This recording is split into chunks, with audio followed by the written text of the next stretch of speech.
So let's talk to Rob Aurich, who is the first-year defensive coordinator at San Diego State. He's been a long-time defensive coordinator, and he's been on staff here on the Mesa for the last year plus as well. And he's with us right now, John and Jim, San Diego Sports 760. We're talking Aztecs football. We're just talking about the continuity on your defense. But let's just start here. First of all, Coach, we appreciate your time. What have the first 2 weeks been like of fall camp? And thanks for hopping on. Yeah, my pleasure, guys. I appreciate you guys having me. I appreciate everything you guys do to help support Aztec football. And first two weeks, we're kind of hitting the ground running. Spring was an exceptional 15 practice for our group. Made a lot of hay there. And then I actually thought our leadership in the summer, through all the player-led practices, kind of primed the pump a little bit for us to start on level 3 or level 4 instead of back at the beginning. And what I've been excited about is that there's a hunger with this group. Like there's no question about their desire to be a great team. We got to get them to execute and play winning style of football, and we've seen that from the first couple practices so far.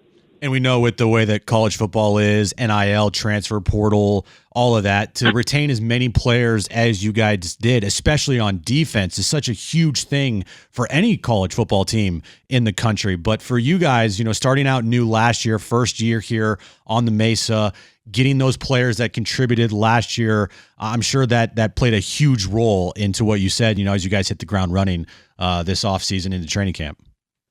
Yeah, good players make the world go round. Yeah. Every coach will tell you that. And, we have, you look at our 2 deep coming back, you can make an argument that, we return 14, 15 of our top 16 players from last year. And it's a fortunate position to step into play calling wise because their mental load can handle a little diversity, can handle some layers to it. And so for us, when Trey White, Chris Johnson, Tano, Eric Butler, Bryce Phillips, all these returning playmakers for us last year decided to stay home and stay in that Aztec red. We knew we have a real good shot to be a special defense this year. And those guys are hungry, man. They got something to prove. I think we all look back at the last year, and that wasn't up to anybody's expectation from anyone's performance. And they feel real inspired to return football to the Mesa where it should be. Rob Aurich is with us right now. He's San Diego State's defensive coordinator. Aztecs have Fan Fest a week from tonight. Free tickets at goaztecs.com. The Aztecs opener is 3 weeks from tonight against Stony Brook. There's so much attention on Trey White. What does success look like for White this year? Because with that attention, you don't necessarily get all the numbers. I mean, we saw that in the second half of the year, because he's facing double teams constantly. So what does a successful year look like for Trey White for you and your defense? Yeah, we've talked to Trey a little bit about this, and we got a bunch of coaches on our staff who have been pretty good players at the college level. And so I think we've been in those roles before, being preseason player of the years and stuff like that, where, it's not a burden at all. You should take it as a compliment. But Trey's focus is, hey, I'm going to go execute my job on this snap. And if doing my job results in production or a TFL or a sack, then great. That's the way it should go. But if my job involves getting a double team to me and setting up the pass rush game on the other side, great. That's my job. But one thing that we have to do as coaches is we have to find ways to move them around the field. And so if he sits there at the boundary end position like he did last year, we're going to get a lot of slide to the boundary, and Trey's not going to have double-digit sacks. But it's our job to find ways to use our tools the best we can. And so if I were you guys, I'd be expecting to see Trey White all over the field, man. You mentioned the opposite side of Trey on the edge. Right now, for you, who is that leader in the clubhouse to be on the opposite side of Trey White on the line start the season? Yeah, I think it's our deepest room. I think you can make an argument that the edge room is right there with our safety rooms for just the number of good players. And so in that edge room, the guy coming back who played really quality ball for us last year is Brady Nasser. Steady, stops the run, extremely smart, a very good pass rusher, but not, he's not the same type of athlete that Trey is. He just has a different style of game.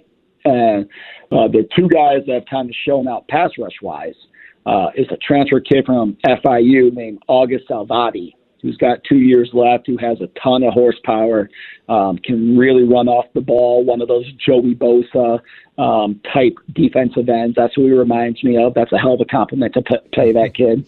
And the other player who has some elite pass rush ability is Ryan Henderson. And you saw it in flashes last year. You got a taste of it, but it wasn't as consistent as what Trey was giving us. And so if I expecting what you're seeing from the Aztec, we're going to be in a bunch of packages where we have 4 DNs on the field on third down, and it'll be a combination of Trey and August, Ryan and Miles King, and then Jared Beatty, who's a linebacker right now that has a pretty dynamic tool set as a rusher. So for us, we feel like this is the deepest we've been here in the terms of pass rushers. So I think we have someone to put on the other side and allow Trey to go win some one-on-ones. Rob Aurich with us right now, San Diego State's defensive coordinator. Correct me if I'm wrong, Coach, but you were a former All-American linebacker, right? Minnesota Duluth. I was. You're coaching linebackers, right, as well. Yep. So tell us about that room. In a 4-2-5, again, it's somewhat unique where you're not going to have, a handful of linebackers on the field at the same time, but you got some really special players. I think it probably starts with Tano Latuli. So what's the experience like for you coaching this group and seeing a player like Tano back here on the Mesa for another year? Yeah, the linebacker group is really deep.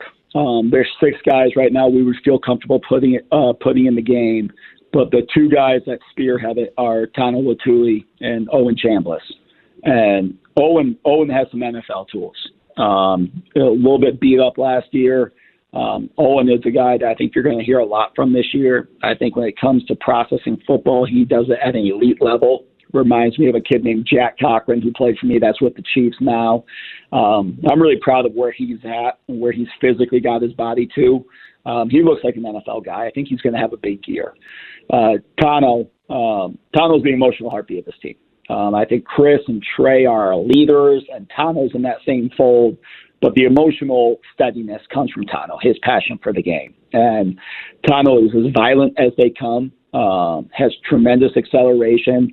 We all looked at his tape last year and talking to him. He knows he can play cleaner, with regards to, run fits and the precision in our drops. He has a lot of room to get better. And that's one thing I really appreciate about working with Tano is he's not satisfied being like a preseason high-level player. It doesn't mean anything. His goals are to be a great player, and it's our job and my job to push him to that. And I've been really pleased with how he's responded. What have you seen going up against Jaden Denigel and Bert Emanuel Jr. on the other side? Every day you're trying to stop, this offense in practice. What have you seen from those 2 new quarterbacks here specifically in training camp? I love them. Dude, they're tough to defend. They're a little bit different in the way they get after you. What I like about JD or Jaden, he's a high-level football thinker. He comes up and talks after practice about the little cat and mouse game with some of our blitz simulations we've been giving him. And I've had a lot of respect for how he's eager to grow his knowledge of football. He made about 4 or 5 throws the other day that I thought were, wow, you can't defend that. And today we were in a scrimmage, and we had reps at the scrimmage today, and they blew the play dead because we touched them in the pocket. We're keeping the quarterback safe, but I don't know if we're getting him down. And that's the aspect of the game that I'm excited about to see from him. I think he can just create stuff with his athleticism and his understanding of timing in the pocket. He's ready to get out. And with regards to Bert, man, Bert's one of the most athletic kids on this team. He's terrifying. 10'6" kid coming out of high school. He's bigger than Owen Chambliss, who I think looks like an NFL linebacker. Bert looks like an NFL DN. And so that kid at that size, getting downhill, I think Coach Schmidt, Coach Lou, and Coach Johnson, our OC, have done a great job of finding things he does extremely well. And so I've been really impressed with the increased level of athleticism in that room. Rob, we appreciate you taking time for us. I know Aztec fans are excited for the season, and next Thursday night, Fan Fest, again, free tickets at goaztecs.com, a scrimmage out at Snapdragon Stadium. So we appreciate you taking time for us. Continue to be well, and we'll catch up with you next week out at Snapdragon. Awesome. All the best, guys. Talk to you.